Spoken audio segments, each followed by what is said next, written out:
It's time for the Tahryn and Perrin Show. 2 travel agents. 1 wild ride. Hey, I'm Tahryn. Hey, and I'm Karen, and welcome to another episode of the Tahryn and Karen Show. Tahryn, can you believe that this is our 5th episode? Crazy, insane, Oh, super exciting journey. Getting a lot of positive oh my feedback. gosh. Oh my gosh, so much fun. I gotta shut off my emails. Sorry, everybody. You don't want to hear the dinging all of the meeting, all of this Use your conversation. mind. So sorry, I Yeah, digress yeah. for a moment. So today, Mhm. nope, I can't hear yours. So today we're going to have a fun little conversation with Miss Taryn to talk to her about all of her world travels this last month. Mhm. Taryn, you have been everywhere. I have. So, like, first of all, let's where have you been? Let's list off all the places. Yes. So it has been a busy couple weeks. So it started with a trip to Monaco over Memorial Day weekend. If anybody listening in is an F1 fan, racing, Amazing. we went specifically for the race, which was a trip my husband really wanted to do and I wanted to do as well. And so that was amazing. Then I came back for a week and then I was off to Mexico for a week for resort tours and romance travel forum. And then I came back on Saturday and had a bridal show the very next day on Sunday. So just 2 days ago, had bridal show. And then on this coming Saturday, so 3 days from now, I am off to the Middle East, Dubai and Maldives. So it's been crazy busy, but a lot of fun. I mean, how are you keeping all the time zones straight? Yeah, yeah. Do you, well, So first of all, I should ask, Monaco, do you like know what time zone you're in? it's right now, yes. It took me a good week to like re-regulate back from Europe. So I really don't know how, the Middle East, I think it's like 9 hour difference. That's gonna be rough. Um, so we'll see. I'm super excited for that one. I've never been to that part of the world, so very much looking forward to that. But longest flight I will have ever taken on my way to Dubai. It's like a little over 12 hours, I believe, from where I am. And then coming home, it's even longer. So, How, wh- what are things you do to cope on those long flights? well, Do you we'll sleep find the majority of the out. time? Do you watch movies? Do you do things? Um, we're gonna I find tend to out. sleep a lot. Uh, Typically, like on the flight to Europe, I work as long as I have Wi-Fi that's working. So I'll catch up on like things that I've been wanting to do or work on, some new business stuff or whatever I'm working on. So I'll do that until I fall asleep. And then hopefully I do get a little bit of sleep on the overnight. Then I'll watch like movies or, just kind of switch it up a little bit. This one, I'm a person who I do not get up on a flight. Like unless it's like crisis, I like bathroom wise, I'm not going. And so this one, Really? I have to consciously get up and walk around because that's just too long to be sitting down in one spot. So, Oh, um, it's gonna be yeah. different. It'll be a different flight for Yeah, me. you don't.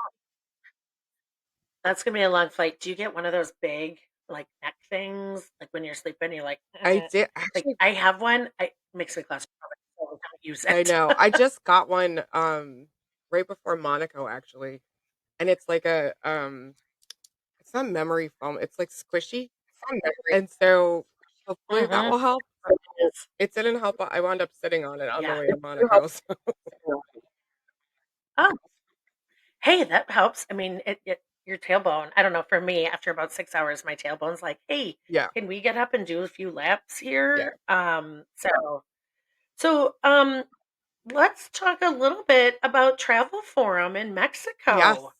What exciting things did you learn Yes, there? so this is my first time going to Romance Travel Forum. If you guys are not familiar with that, it is a conference they do once a year. They do other shows too, but this one is specifically around romance travel. So destination weddings, honeymoons, anniversaries, all the things that fall into romance travel. So I actually went in 2 days earlier with one of the other agents from my host agency and a friend of mine, and we did a private day tour on Tuesday through Amstar DMC. If you have not used them before, they're big with ALG, but they also do special services. So I contacted their special service team. I was like, I want to tour this set of resorts. Can you set it up for us? It's very reasonably priced. We had a wonderful Nice. driver and a wonderful host with us that set up all the appointments, kept us on time, and the hotels did a really awesome job of being ready for us and kind of touring us through the property. It was about 95 degrees and very humid in Mexico. It was unusually humid. So that was not Okay. great. That's kind of not the fun part of that stuff, but we stayed up I can't talk today. Secrets Playa Blanca, which I had not stayed at before. Absolutely loved it. If you've been to Secrets Akumal or Secrets Maroma, it's like if those two had a baby, it would be Secrets Playa Blanca. And it really is beautiful. True to Secrets, the staff is wonderful, the resort is beautiful, and the same group owns those three resorts. So there's definitely that consistency coming through between the three. So we got to see that one, and then we wanted to tour resorts that were up in that area because we didn't want to be, going back and forth all over Mexico. So we got to see SLS Playa Mujeres, which is the newer resort. We toured Garza Blanca, Hotel Musai. We toured Majestic Elegance Oh, Casa Mujeres, and also a little bit of Villa de Palmar. And then on Wednesday, we moved over to wow. Ava Cancun for Romance Travel Forum. And so that you have to apply to be accepted. Again, if you listen to one of our earlier episodes, I tried to get Karen to go, but her daughter was coming home from Spain, so she got a pass on that. But So um, next year, this is a heads up, romance travel form. I will be there. okay, I will be coming. I'll be there. if you get accepted, you have to apply. So once you get Sorry. accepted, I hope that they. right? So I will say, so this was my first one. Everybody that I know that works like specializes in romance travel it felt like was at this conference except you. Just teasing Hmm. you. Um it really was. It was great to see a lot of the people that I know in the industry that work in the space. A lot of my vendor partners were there. And you sign up for, I had 20 meetings, one-on-one meetings with different vendors. And you do Wow. 10 the first day, 10 the second day. Plus you have general sessions. We had peer-to-peer sessions. So it was a very busy agenda. I would say we were, definitely wall to wall. We got to go off site for an evening event, like a wedding crashers kind of, go see the setups in different resort. That was at Dream Sapphire. Super. And they put on a wonderful event for us as well. So all in all, I saw, let's see, 8 resorts. Did I count right? 5, 6, 7. Yeah, 8 resorts in a week. So super busy. Plus met with 20 Wow. suppliers, That's a plus the general sessions, plus the peer to peer. So I was definitely exhausted coming back on Saturday. But then, like I said, I did all my prep before I left for the bridal show on Sunday. I was at the New Jersey Bridal Expo show here in Central Jersey, which was a great day. So um, I think with Romance Travel Forum, it's nice to have a conference that just focuses in on your specific niche. There's so many conferences out there, and you want to go to all of them, but it's not feasible, right? You can't. I mean, for some people it is, but for right. me, I'll say it's not. I have to pick the ones that I think are going to be most beneficial to my business for that year. And Romance Travel Forum is one I've wanted to go to for a couple years, and this year I was actually able to pull it off. So very happy that I was able to do that and make the connections. And I'm already you come home, you have like it's a 9-minute meeting with the vendor, so you're one on one, literally sitting face to face, kind of getting a highlight of what's new with their brand, if you're familiar with them, if you're not, it's kind of each discussion's a little bit different. Um, but I've already got, they're already following up with additional information. here's our wedding packages, here's our process, here's what's, latest and greatest. So Nice. definitely a great investment in the business and my time. That's awesome. I love this. I love the speed dating idea. Hmm. I did that once in my marketing foray in the corporate world where we were doing an RFP, and at this conference we got to pick 10 different vendors, and I will tell you it's amazing because you get a feel like right away, Yeah. am I going to like this person or am I not? Yeah. And half the time it's not only just the resort, but it's like, is this BDM that I'm talking to, are they really going to help me out or are they not? And Yeah. so as much as you want to always sell a certain resort, you want to make that relationship. So I think that's a great concept that a lot more conferences should actually take advantage of. I wish some of the showcases were like that, where you could pick the top 10 people you want to pick or talk to, Yeah.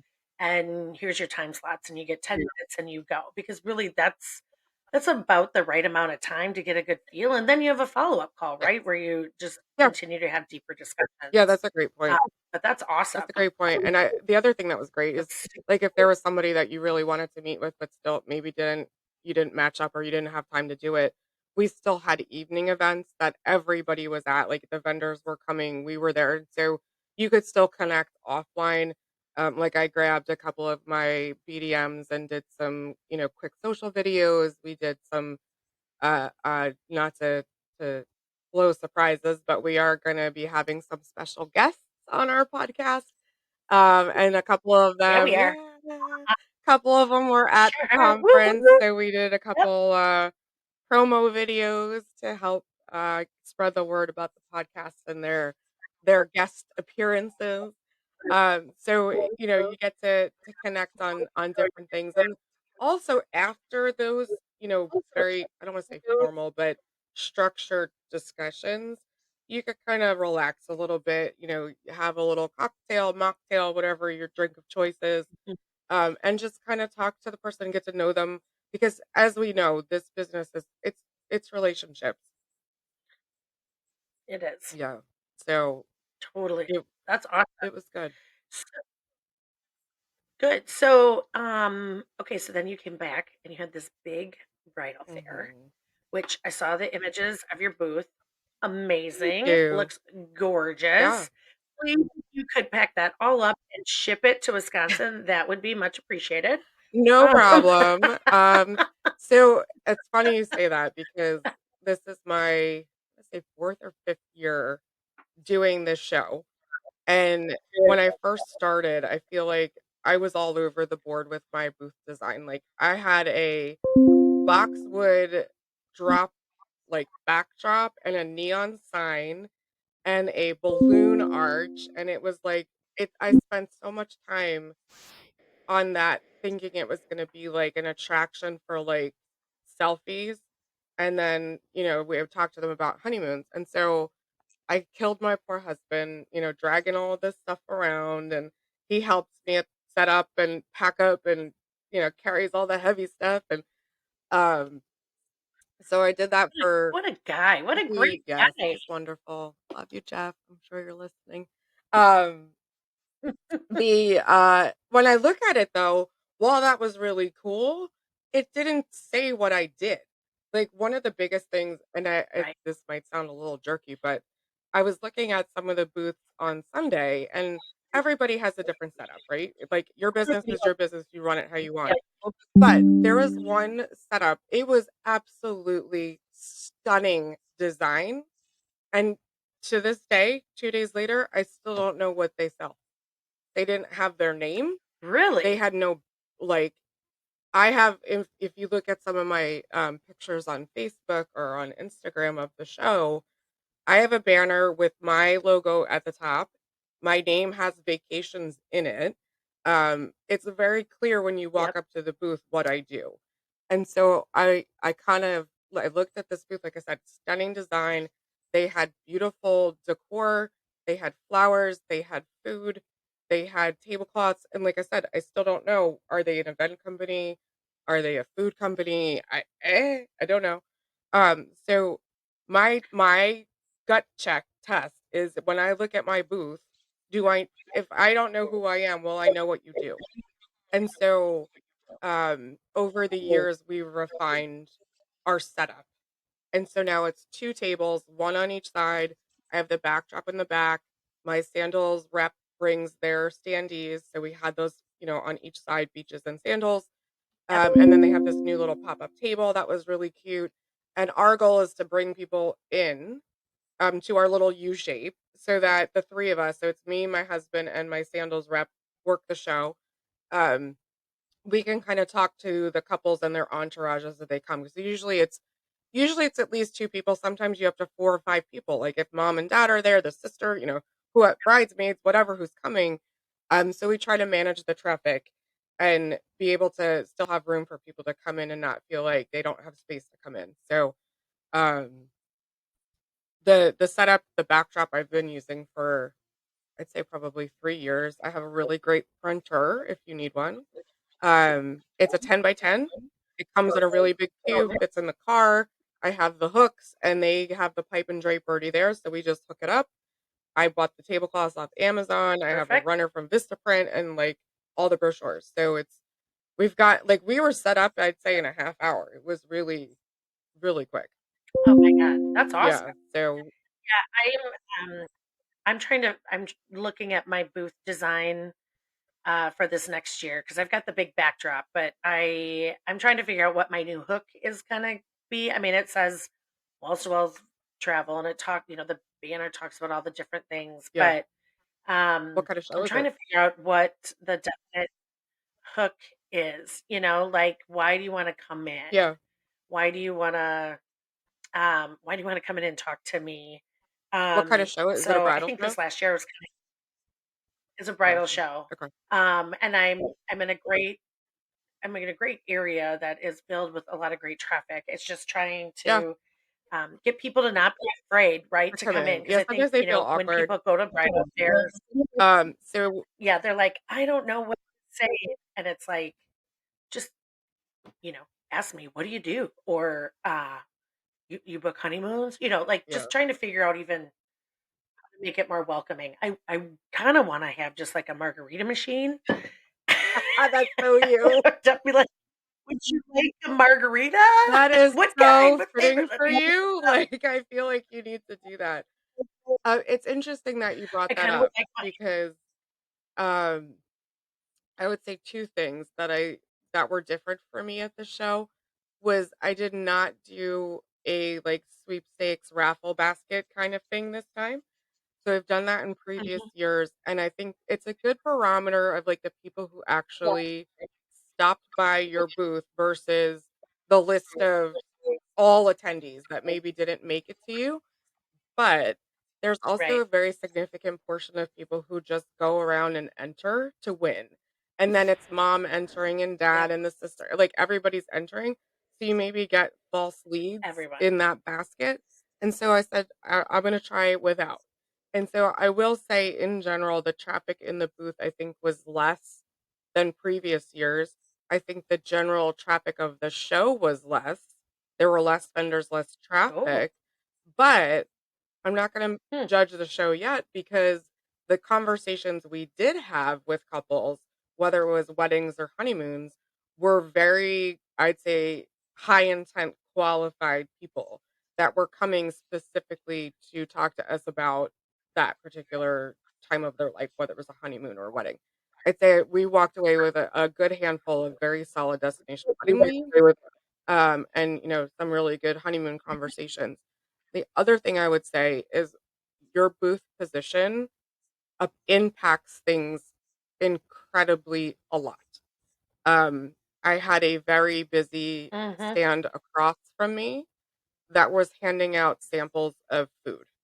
And so they were having a line of people that wanted to try their food, which is great, but it was causing a lot of traffic right in front of me. And a lot of times people were just trying to get by and not paying attention to us.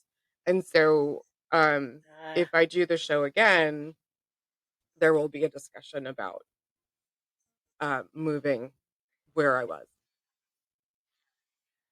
yeah, I think that's an excellent point of like it's great to have traffic, but Yeah. it's when people can't even make it down the aisle, then what they do is like they look down the aisle. It's like when you're grocery Yeah, you're shopping, just right? trying to. And you It's like in see your a crowded bar, thousand and you're people just down that aisle. You're like, yeah. Or you're like yeah, if you're like trying to make your way I'm just in gonna a go to the bar next one on. from like the bar to the bathroom, but there's like the dance floors in front of you, and you're just trying to like squeak through. It felt like that at times. Um, Not consistently, but Yeah, enough to be like, this that's is tough. maybe not the best spot. Um, Yeah, so yeah. I like your. I like though that you didn't have a giveaway. I'm done with the giveaway. I used to give like a free couples massage, and I swear I'd have the people who had their labels already, and they would just put I want the everything free in, and I thing. Yeah, never really got anything out of it. This year, I'm gonna try um, about getting appointments set. So, like, oh, if you're interested, I'm going to have my laptop right there and be like, great, here's my Calendly. Let's set up something I right like that. now and see if that can at least get a few, appointments the following week or a couple weeks out so that I'm like more in the Yes. moment. I lost a destination wedding this year because Oh no. the week after, I was busy hosting a benefit, and Right. I they remember that. ghosted me. I told them they called me on a Monday, and they told me I told them I couldn't meet with them until, X date, and they went with someone else. So now I'm like, "Nope, let's get a Locked meeting on in. the Yeah. calendar right away in the moment." Yeah. So I'm gonna try that and Yeah. see if that works. It's I don't it's know. I love We'll to walk see. around the It floor, could hurt. like, as the day goes on, the traffic starts to, wane a little bit, and so I'll step away from my booth if I feel like, we have enough coverage to just kinda walk around and see how other people are interacting with clients and or prospective clients and capturing information and what they're doing with it. And so to your point, there are people who are booking, like if say you're a reception hall, you're booking tours right on the spot, or you're a business like us that's service oriented, you're booking a consultation on the spot. And some people were adding like show exclusive discounts or benefits if you did a certain thing right there.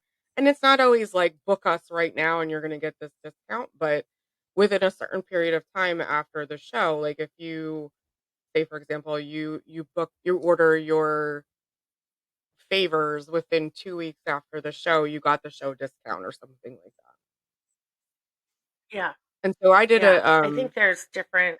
I do mine with sandals, so I co-op my booths with sandals, which I'm very thankful for, and part of that agreement is to do a, like, virtual Caribbean night kinda thing. So we did that last Fun. night, and so we'll see, kind of what bookings come from that, but there's always you gotta have a follow-up plan, and I think that's the key. And even going back to Romance Travel Forum, all those sales reps that we met with, it's a different kind of sale. It's a B2B versus B2C, but all of them have a follow-up process. And so like Dreams had a lot of their resorts when we went to Dream Sapphire for the night, they did a little cocktail hour and they had all the wedding managers from all the resorts in the area right there. And so while they weren't at Romance Travel Forum, we got exposed Wow. to them.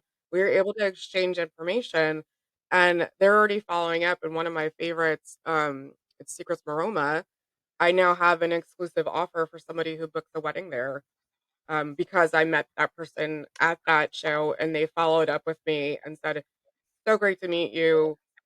Happy to chat more if you like. In the meantime, because we got to meet at the show, here's this extra benefit. So it's an effective tactic, I think, in a lot of industries, not just ours. But it's all in the follow up for sure. It is. And I also think though that, just put another chime in for those who may not be in the business but love to listen to us. Shout out to all of our Our listeners. listeners. Thanks for listening. But um, that's another benefit of working with a travel agent Yeah, is that we've got these yeah, relationships that can make a huge yeah, difference in your stay. That let's be honest, the Expedias and the Costco's of the world can't and won't do yes. They're for you, limited. but we can. So I always say I don't they're think those very, very those limited. people are not interested in their job. They're just their hands are tied a little bit more than ours when it comes to picking up the phone and talking directly to the resort or things that Karen and I can do for our clients that maybe they can't because they're just constrained by policy. So it's just a different Mhm. model for sure. Yep. Um, Awesome. yeah. Well, Tahryn, is there anything else you'd like to tell us about your travels? If So I not, think no, but I I think you think might. we will wrap up this episode with in the Yes, future we will be talking about my trip to Dubai and the Maldives because that is going to be it's an agent FAM trip. So if you don't know what a FAM trip is, it stands for familiarization trip, which means we're going to see resorts, meet with resort management, experience the product, experience the destination. So this is going to be it's 8 nights in destination of just that. So I will be coming back with that's a quite an experience and many notes. So we will talk about that in a future episode for sure. that is also going on my bucket list for my fam trip. Yeah, Yep, it is. Yes, totally. it is. Awesome. Well, as always, Tahryn, super fun to talk with You you. too. And to everybody, thanks for joining and tuning See in. you next See you time. later. The Tahryn and Karen Show is presented by Shore to Sea Vacations and Walz to Walz Travel.